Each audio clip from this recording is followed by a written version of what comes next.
Okay, so, ayan, good morning grade 10. I'm sorry.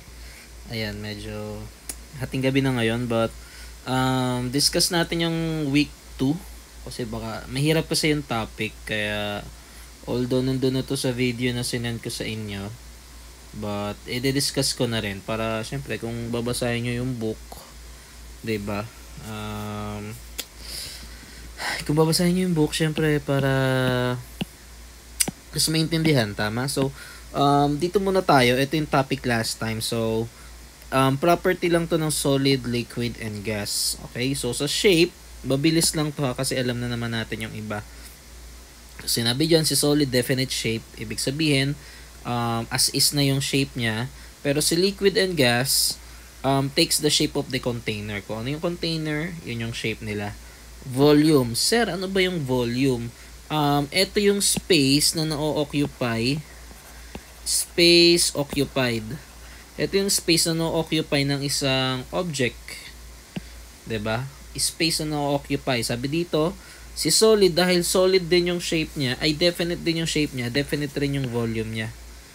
Ito, si liquid, although tinetake niya yung shape ng container, pero yung volume niya, yung space na um, yung space na nako-contain niya is definite din. Mamaya, di-differentiate natin. Ito si gas. Takes the volume pa rin of the container. So, ano ibig sabihin niya? Pag differentiate natin, okay? Differentiate natin. So, ito, lalagyanan. Ito, tubig, H2O. Ito, oxygen, isang liquid, isang gas. Okay? Si oxygen ililipat natin sila pare sa mas malaking lalagyanan. Okay? Si liquid, pag nilagay mo sa mas malaking lalagyanan, ano nangyayari? Same pa rin yung na-occupy niyang space. Tama? Kaya definite volume siya kasi same lang yung na-occupy niyang space. Unlike etong si gas, kapag nilagay mo siya sa mas malaking lalagyanan, 'di ba, nag-expand siya, mas malaki rin yung na-occupy niyang space. Okay, kasi nga it takes the volume of the container. Kung ano yung volume kung ano yung volume ng container, ganun rin yung volume ng gas. Okay, kasi nga yun, nag-expand kasi yung gas. Unlike ng liquid, hindi na nag-expand ang liquid and solid. Arrangement of particles, ito yung mga particles, yung mga bilog-bilog inside dun sa mismong matter. So, closely packed, dikit-dikit, kasi nga solid siya eh. Solid siya. Close to one another, but with no regular arrangement. Medyo magkakalayo. Ito, very far apart from one another. Talagang magkakalayo yung gas, kasi nga nag-expand siya eh. Si liquid naman, magkakalayo rin, pero may limit. Kasi nga, hindi naman siya ganun talaga nag-expand. Movable lang siya. Nako-compress ba? Hindi to nako-compress. Si liquid ba nako-compress? Yes. Pero hindi siya sobra. Hindi siya sobrang nako-compress. Pero sabi dito nako-compress. Si gas, very compressible. Bakit nako-compress si liquid? Kasi nga naalala niyo yung ayun yung particles. Ito kasi dikit-dikit. 'Di ba? Ito yung particles nito, magkakalayo pa kahit konti. Kaya nako-compress mo pa, konti na lang. Ito, malayo-layo talaga yung mga particles niya, kaya nako-compress mo talaga easily. Density, ano yung density? Yan yung pureness ng isang substance. Pagka puro niya. Or yung, puro. Parang ganun na sa Tagalog. Diba, yung mga solid, yung mga purong-puro yan. Yung liquid, hindi masyado. Diba, paano masasabing puro? Kapag yung mas mabigat siya doon sa laki niya, tama? Yung mga ganun, diba, maliliit lang yung mga object pero mabigat. Puro yung tawag doon, diba? Pure na pure, dense na dense. Ito, yung liquid, hindi masyado, slightly dense. Mas lalo naman si gas. Movement of particles, slow, fast, very fast. Forces of attraction, dito yung nakikita eh. Ayun, mas malapit, mas strong. Mas malayo, mas less na strong. Ayun, no. So much for that. Kasi nasagutan nyo na naman, 'di ba?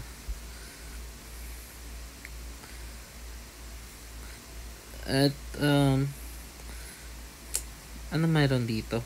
Ito lang to, kinetic molecular theory of gas. Basahin ko na lang tapos explain ko na mabilis. Particle of volume.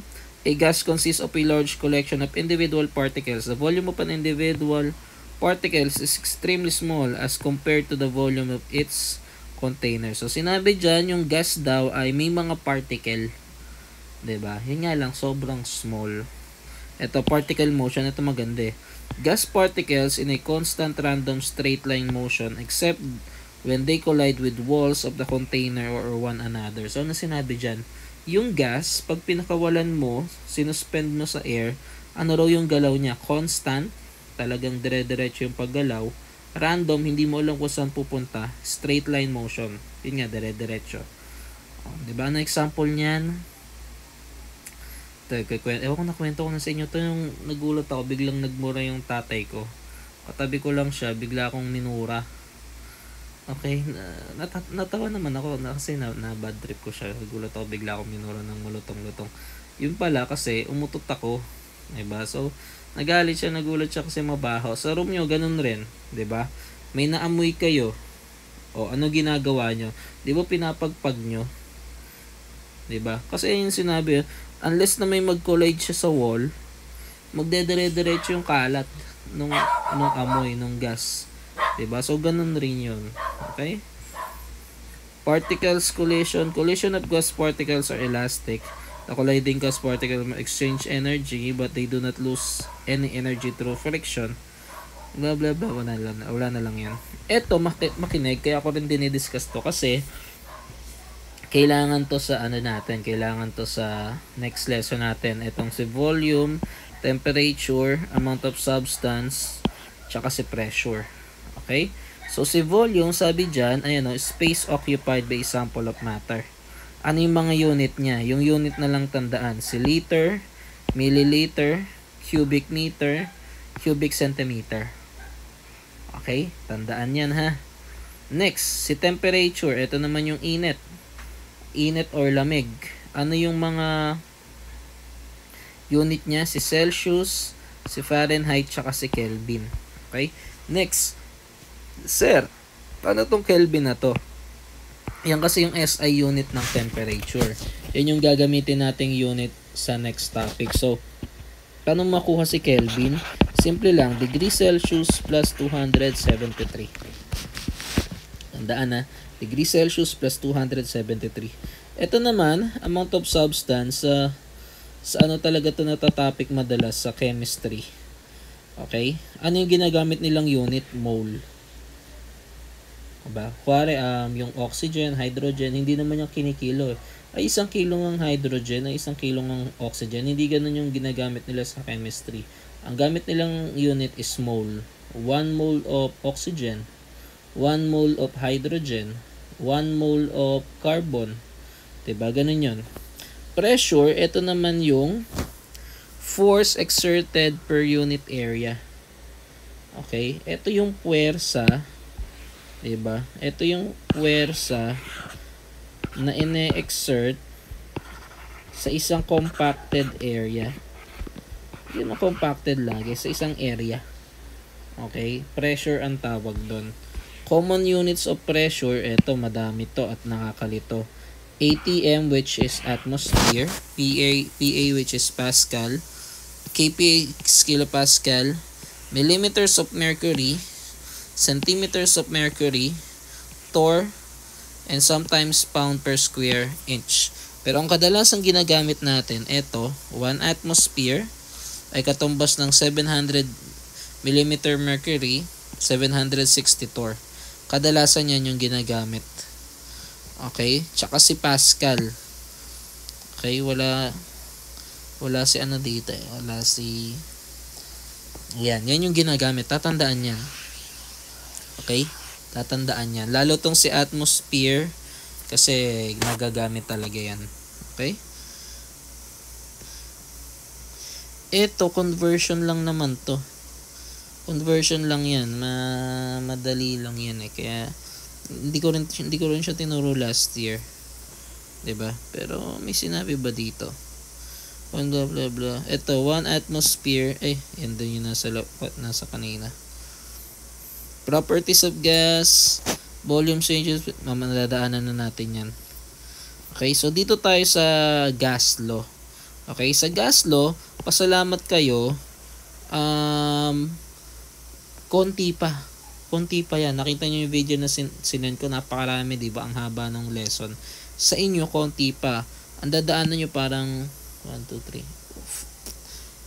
4 or 5 laws lang yung tagdadaan. Yung iba 7 or 8 eh, 'di ba? So una na natin is si Boyle's law. Okay? So sinabi dito, wala mas pangit yung tingnan niyo, mas maganda yung nung 'di ba? Yung ginamit natin, yung ginamit ko doon sa isang video. 'Di ba? Dito ang daming sinabi ng book. Sinabi lang naman dito sa Boyle's law, therefore, as in, kapag tumataas daw yung volume, yung pressure ay nagde-decrease. Okay, ano rin sinabi?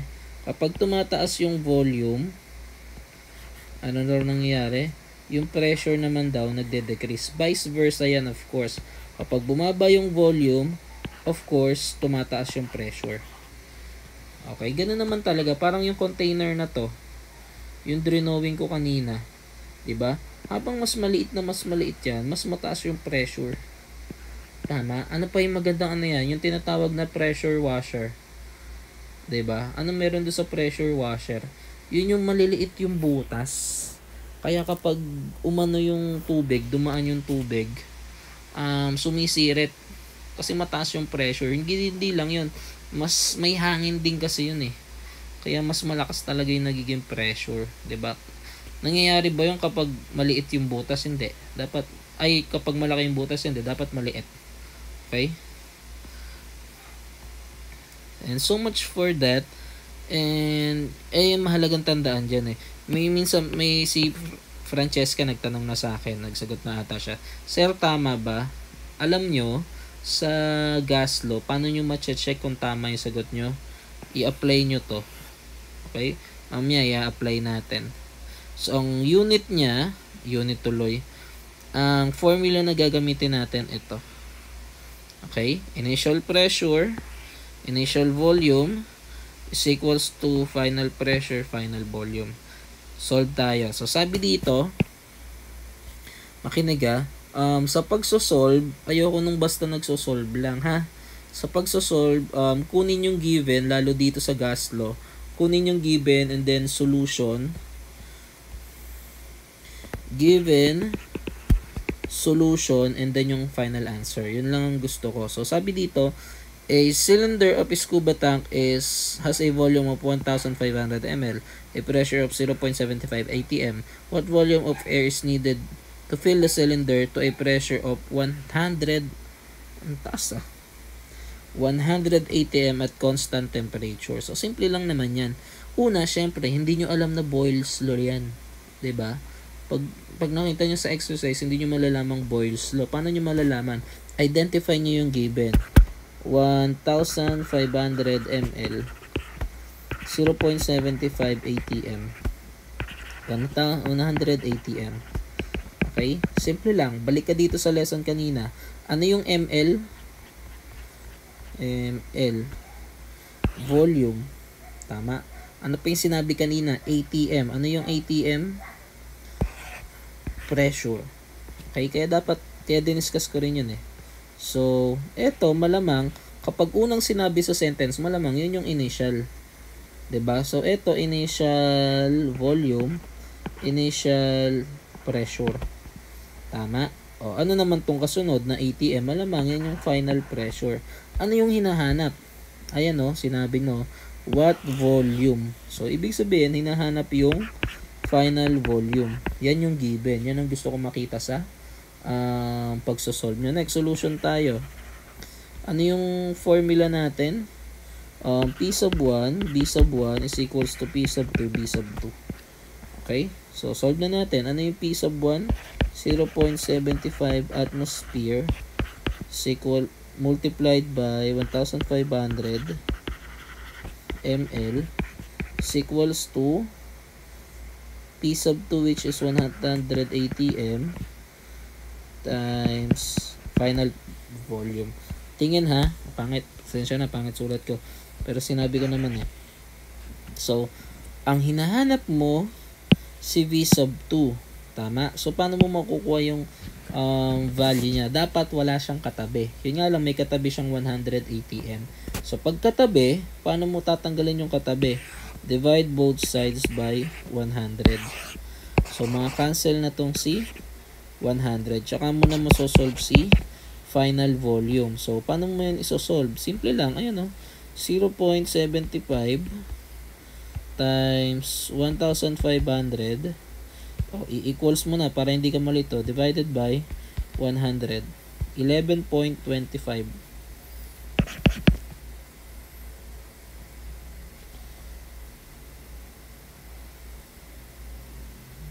Ayun lang, parang mali.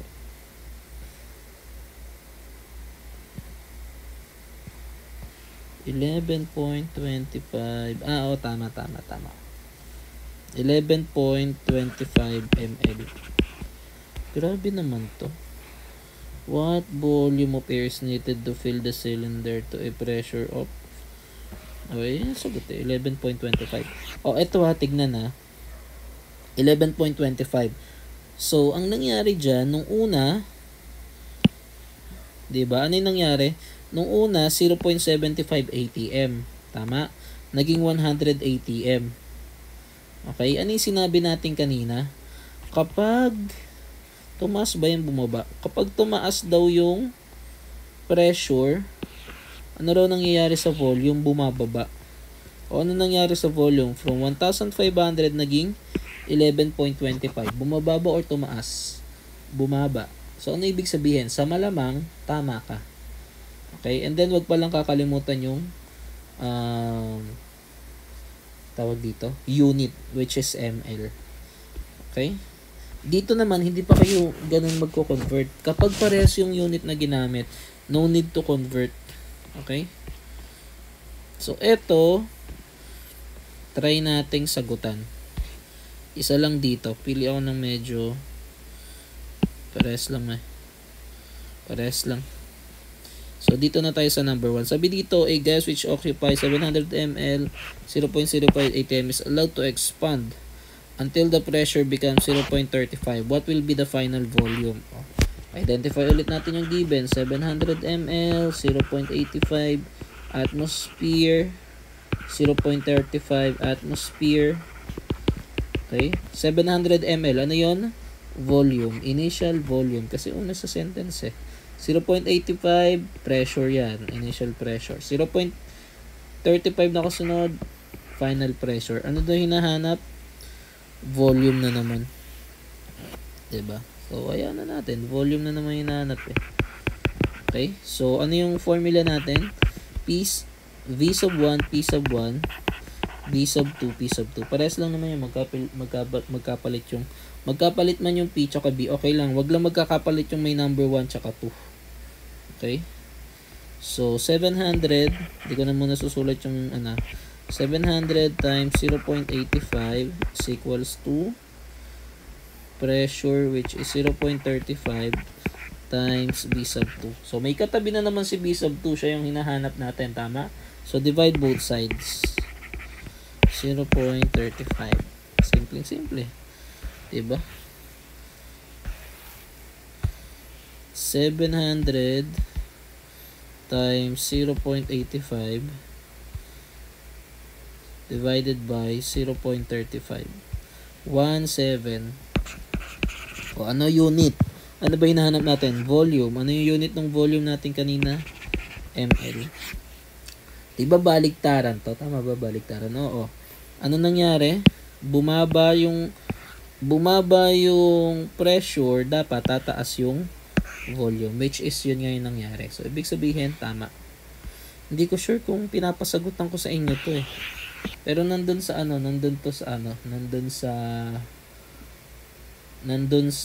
module. Kapag nandyan sa module, sasagutan, hindi sasagutan. Kapag hindi Hindi. Ano naging problema ng iba sa module 6? Hindi nakikinig. Okay, na paghahalatang hindi nanonood ng video. Sinabi ko sa video, sasagutan yung exercise. Mga hindi nagsagot. Okay? Paghahalata. I'm sorry. Next is Charles Law. Okay, ano naman meron sa Charles Law? Meron dito eh. When temperature increases, the volume also increases. So, ibig sabihin, direct proportion. So, kapag tumaas raw yung temperature, ano rin nangyayari? Tumataas rin yung volume. The other way around, bumaba yung temperature, bumababa rin yung volume. Saan pala natin na-apply to? Sa hot air balloon. Okay?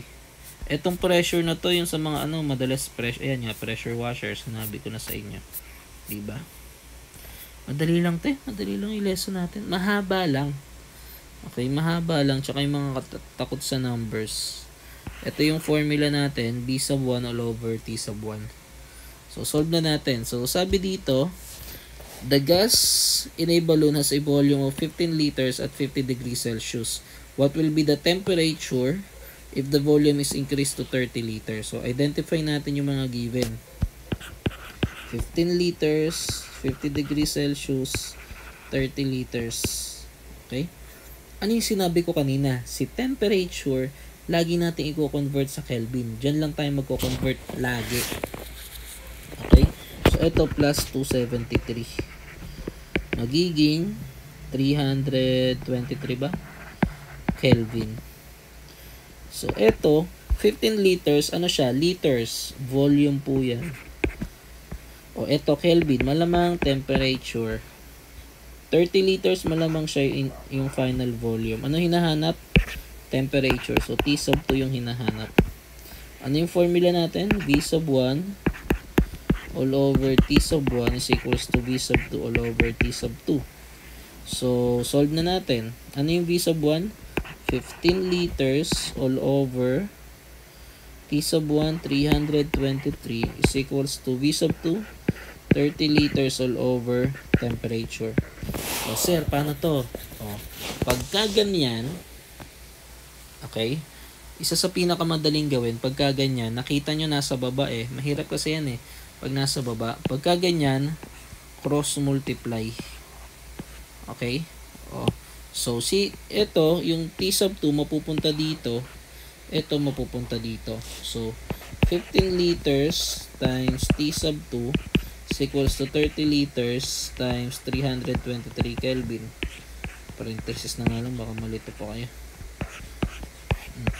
Ayan, may katabi na naman si T sub 2. Paano yung gagawin mo, sir? Divide both sides by 15 liters. Cancel, cancel. Sagot dito, napakadali. 646 Kelvin. Tama ba ako? Aha, tama. Basic lang eh. Paano nakuha yun? Dinivide lang to.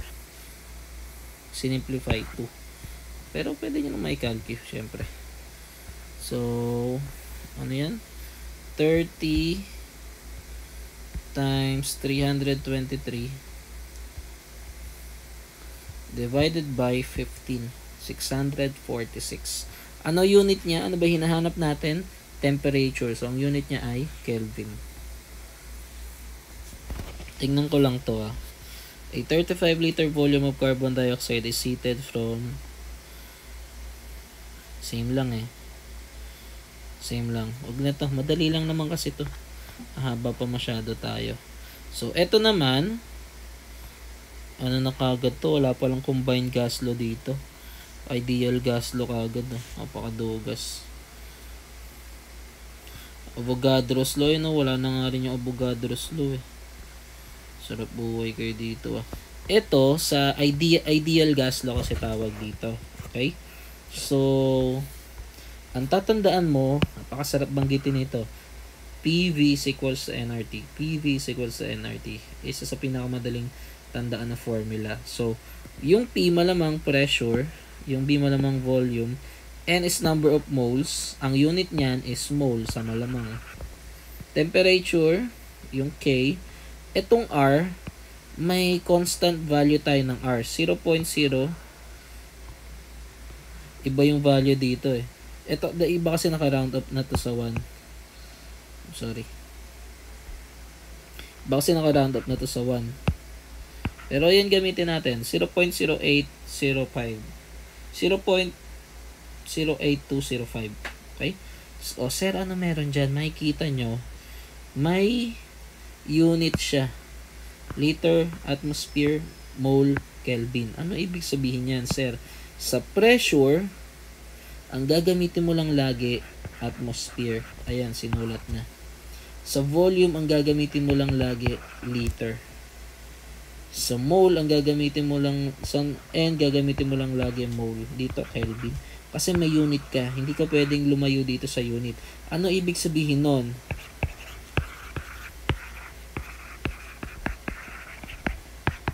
Magko-convert ka.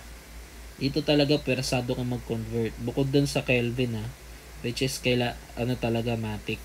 Dito persado kang mag-convert. Okay? So tingnan natin. An engineer pumps a 2.5 mole of carbon dioxide into a cylinder that has a capacity of 25 liters. What is the pressure of carbon dioxide inside the cylinder at 25 degrees Celsius? Okay? So, identify natin yung mga given. So, sabi dyan, 2.5 mole, ito yung N. Liters, ito yung volume.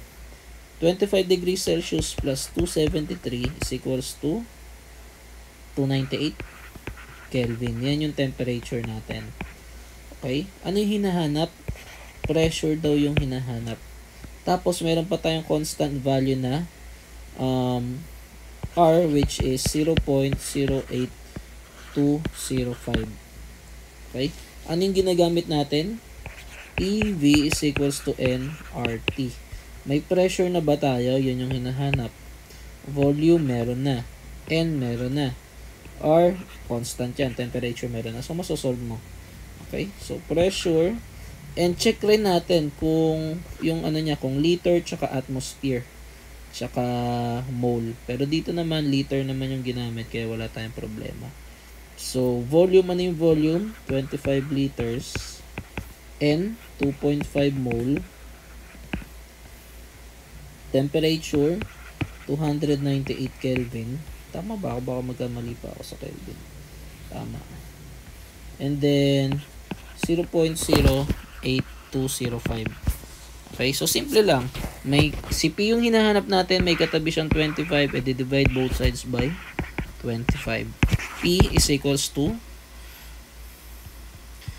2.5 times 298 times 0.08205 equals divided by 25. 2.45. O sir, ano unit? O tanong ko sa iyo, ano unit ng pressure dito? Ayun ATM. Yun na yun. Okay? Tama ba tayo? 2.45. Tama. Ito naman N yung hinahanap Try natin. So, sabi dito, ang talaga dito, kailangan mo talaga isulat yung given. Okay? A student collects 545 ml of methane gas at a temperature 25 degrees Celsius at 0.9 atmosphere. How many moles of methane gas the student collect? So, mole yung hinahanap. Tama, sinusulat ko na habang binabasa ko. And then, yung value ng R natin, 0.08205. PV, NRT, 5 yan 1, 2, 3, 4, 5. So, nakukuha na natin. Yan nga lang, check natin yung given kung tama. Okay? So, ml, itong problema ml. Dapat i-convert natin sa liter. Kasi, ang isang liter is equals to 1,000 ml. Okay? So, ano mangyayari dyan? Para maging liter to, i-divide mo siya sa 1,000. Okay, so ang magiging sagot dyan, 0.545 liters. Okay, solve na natin. PV is equals to nRT. Pressure, nasan yung pressure? 0.9 atmosphere. Volume, 0.545 liter. Is equals N, yun yung hinahanap. 0.08205. Temperature, 298. Oh, divide both sides by 0. Kasi yun yung hinahanap, diba? Ayun, nalilito na ako sa sinusulat ko. 0.8205. 298. 0.08205. 298. Ito, pwede naman itong dire-diretso lang na i-divide. Tingnan nyo. 0.9 times 0.545 divided by 0.08205 divided by 298. Nalabas 0.02. Ano yan? N. Ano unit natin sa N? Mole. 0.02. Ano lumabas? 0.02. Mole ng methane. Pero pag mole lang, okay lang sa akin. Okay, mole ng methane or mole lang, okay lang sa akin. Yun nga lang, dito sa problem natin, dinagdagan pa. Okay, dinagdagan pa.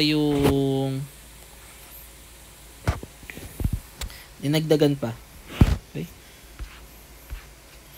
binabi ba yung ano? Sample problem. Bahala na si Batman dyan.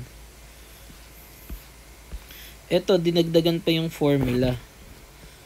Okay, so ito is density. Ito ay capital M is molar mass. Small m is mass. Simple lang naman yan. Ito, actually, ito ay nasa baba yung may molar mass. Ano na lang yan in-expand lang yung n. Kasi yung n, ganun mo makukuha yung n yung mole, i-divide mo sa mass niya. Doon mo siya makukuha. Or sa molar mass niya. In-expand lang yung density, yan talaga yon, as is na talaga. So, sabi dito, ayan find the molar mass of a known gas. It has a volume of 0.07 liters, 0.98 atmosphere, 0.206 gram, and a temperature of 300 Kelvin. Ito, tandaan, pag molar mass yung ginagamit, gram talaga yung ano. Kapag hindi gram yung given, magko-convert na naman kayo. Okay? So, hindi ko na isasulat to, humahaba na tayo masyado. So, ganun lang. Sinolve lang. Try nga natin. Pwede rin ito nga dire-diretso 0.206 times 0.08205 times 300 divided by 0.98 divided by 0.07. 73.9. Ano unit ng molar mass? Gram per mole. Okay? Hindi ko na masyadong inano to ha. Mahaba kasi tayo. Pero same lang naman. Class, i-apply mo lang yung formula. And wag mong kakalimutan yung unit. Ano ulit unit ng molar mass? Gram per mole. Ano unit ng mass? Gram. Ganun lang siya kasimple. May formula naman i-apply lang natin. Next, dito naman, density naman yung hinahanap. Sabi dito, ito maganda. What is the density of hydrogen fluoride gas at 4.1 atmosphere and 268 Kelvin? Solve natin ha. So, una, meron tayong 4.1 atmosphere. Ano yan? Pressure. 268 Kelvin. Ano yan? Temperature. So, dito, ang hinahanap is density. Cross out na natin. Pressure, meron na tayo. Temperature, meron na tayo. R, meron na tayo. Ano yung R natin? 0.08205. Yan yung R. Ang hinahanap na lang natin, molar mass. Sir, paano maghanap ng molar mass? Ano ba yung chemical symbol ng hydrogen fluoride? Yan lang. HF lang. Tama ba? HF lang.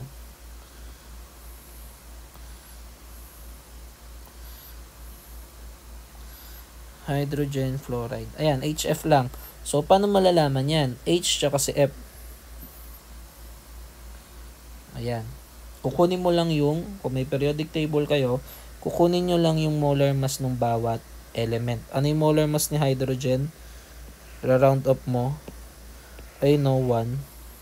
Si fluorine, ayun no, 19 kasi ni-round up eh. Okay? So, hydrogen, ilan yung hydrogen? Although, next lesson, itatopic natin to eh.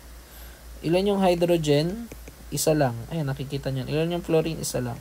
Ano ulit yung molar mass ng hydrogen kanina? 1. Fluorine ilan? 19. So, 1 times 1, 1. 1 times 19, 19. Pag adin mo lang, 20 grams per mole. So, yung M dito is 20 grams per mole. Kaya, ayan siya. Doon yung nakuha. So, solve na natin. Density is equals to pressure 4.1 times 20 divided by 0.08205 divided by 268.